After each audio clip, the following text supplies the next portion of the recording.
Hello students, कैसे हैं आप सब लोग। उम्मीद करता हूँ आप सब लोग ठीक होंगे, स्वस्थ होंगे, मस्त होंगे। प्यारे छात्र छात्राओं, आज हम लोग साइंस क्लास 10th का अध्ययन करेंगे ओम का नियम। ओम का नियम आप लोग देख रहे हैं हेडिंग, यह बहुत ही इम्पॉर्टेंट हेडिंग है और यह एग्ज़ाम में बार बार आता भी है। ओम का नियम केवल 2 नंबर में पूछा जाता है। कभी कभी अगर डिफाइन करने के लिए कह दिया जाता है तो 4 नंबर मैक्सिमम यहाँ से पूछा जाता है, नहीं तो 2 ही नंबर पूछा जाता है।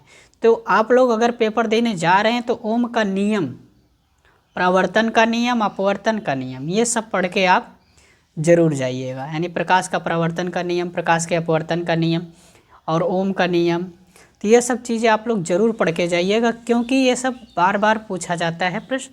तो इसलिए मोस्ट इम्पॉर्टेंट में हमने इस हेडिंग के ऊपर लिख दिया है। तो इससे पहले अगर आप लोग चैनल पर नए हैं तो चैनल को सब्सक्राइब करिए, लाइक करिए, अपने यार दोस्तों को भी शेयर करिए। और आइए अब हम लोग पढ़ते हैं ओम का नियम। आप लोग देख रहे हैं ओम का नियम मोस्ट इम्पॉर्टेंट है। मोस्ट इम्पॉर्टेंट में इसे याद करके जाइएगा और आता है, हर साल पूछा जाता है बोर्ड के एग्ज़ाम में। देखिए, यदि किसी चालक की भौतिक अवस्था विशेषता ताप में कोई परिवर्तन ना हो तो उसमें बहने वाली विद्युत धारा सिरों पर लगाए गए विभवांतर के अनुक्रमानुपाती होती है। यानी कह रहा है कि जब किसी चालक की भौतिक अवस्था में विशेषता ताप में कोई परिवर्तन ना हो तो उसमें जो बहने वाली धारा है वह विद्युत धारा सिरों पर लगाए गए विभवांतर के अनुक्रमानुपाती होती है। ठीक।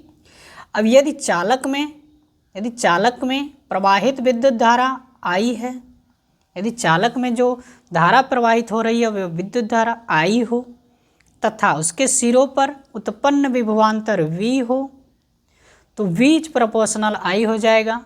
V is proportional I।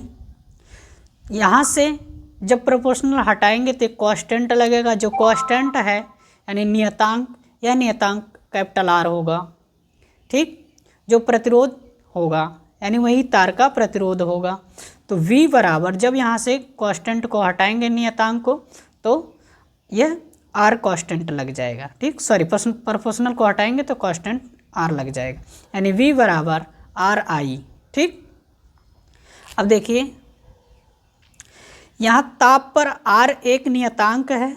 R क्या है? नियतांक है, यानी प्रोपोर्शनल हमने हटाए तो R नियतांक लग गया, जो कांस्टेंट कहा जाता है, जिसे तार का प्रतिरोध कहते हैं और यह तार का प्रतिरोध कहा जाता है। विद्युत धारा I तथा विभवांतर V है, यानी जो ताप पर जो नियतांक है वह R है और उसी R को तार का प्रतिरोध कहते हैं। ठीक।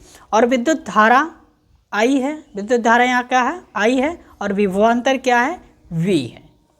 प्रतिरोध का ओम SI मात्रक ओम है, यानी जो प्रतिरोध का SI मात्रक होता है वो ओम होता है। प्रतिरोध का SI मात्रक ओम होता है। तो यह था ओम का नियम।